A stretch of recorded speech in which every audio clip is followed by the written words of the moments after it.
আসসালামু আলাইকুম শিক্ষার্থীরা, তোমাদের জেএনইউ এবং ডিইউ এক্সাম একবারেই একদিন পর পর এবং এমআইএসটি এক্সামও ডিইউ এক্সামের দিনই আছে। এই ক্ষেত্রে তোমাদের এই মুহূর্তে আসলে করণীয় কী করণীয় এবং কী বর্জনীয় এই বিষয়টা নিয়ে আলোচনা করার চেষ্টা করব।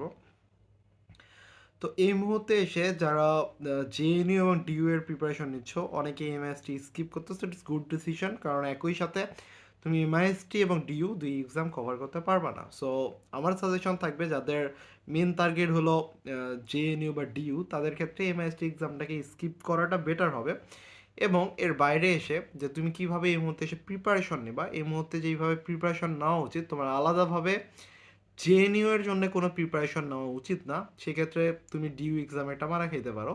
এই জন্য তোমাকে যে কাজটা করতে হবে, জেএনইউ এক্সামের সাথে সাথে ডিইউ এক্সামের জন্য প্রিপারেশন নিতে হবে। সেই ক্ষেত্রে কি তুমি আলাদাভাবে প্রিপারেশন না, জাস্ট তুমি টেক্সট বুকটা পড়বা এবং টেক্সট বুক পড়ার সময় অবশ্যই মাথায় রাখবা যে তুমি এই মুহূর্তে এসে লাইন বাই লাইন যেন রিভিশন দিতে না লাগে। তুমি যেই কাজটা করবা, প্রতিটা পেজ উল্টাবা বা প্রতিটা চ্যাপ্টার উল্টানোর সময় তুমি 10 মিনিট বা 5 মিনিট করে ভাববা, চিন্তা করবা এই অধ্যায়ে কী কী সূত্র আছে, কী কী সূত্রে কী কী ধরনের ম্যাথ হতে পারে, এবং তোমার সেই রিটেনগুলো কী ধরনের আসতে পারে, এমসিকিউগুলো কী ধরনের আসতে পারে, এটা মাথার মধ্যে একটা শখ করার চেষ্টা করবে। এবং যেইগুলো মনে হচ্ছে ভুলে গেছো, সেই টপিকগুলোই দেখার চেষ্টা করবে। এবং শেষ রাতে এসে বা শেষ সময়ে এসে অবশ্যই আমি হাইলি রেকমেন্ড করব, কখনোই নতুন কোনো টপিক ধরবা না।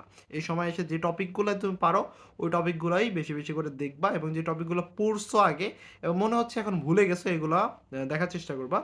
এবং অবশ্যই জেএনইউ এক্সাম দেওয়ার আগে অবশ্যই জেএনইউ এর প্রিভিয়াস 10 ইয়ার্সের কোশ্চেন দেখার চেষ্টা করবা কোশ্চেন ব্যাংক থেকে। এবং ডিইউ এর ক্ষেত্রেও সেম। এবং শেষ রাতে অবশ্যই চেষ্টা করবা বেশি করে ঘুমাতে। দেখো, জেএনইউ এবং ডিইউ এর এক্সাম দুইটাই পাশাপাশি, তো অবশ্যই তোমার এই মুহূর্তে ঘুমটা ঠিক রেখেই এক্সাম দিতে হবে।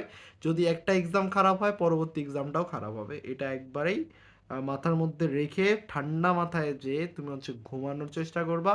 যত ভালো ঘুম হবে তত এক্সামটা ভালো হওয়ার চান্সেস বেশি। তার মানে ভালো ঘুম মানে এই না যে তুমি 6 থেকে 10 ঘন্টা ঘুমায় ফেলবা। 5 থেকে 6 ঘন্টা is enough for sleep. So এই ছিল তোমাদের জন্য সাজেশন।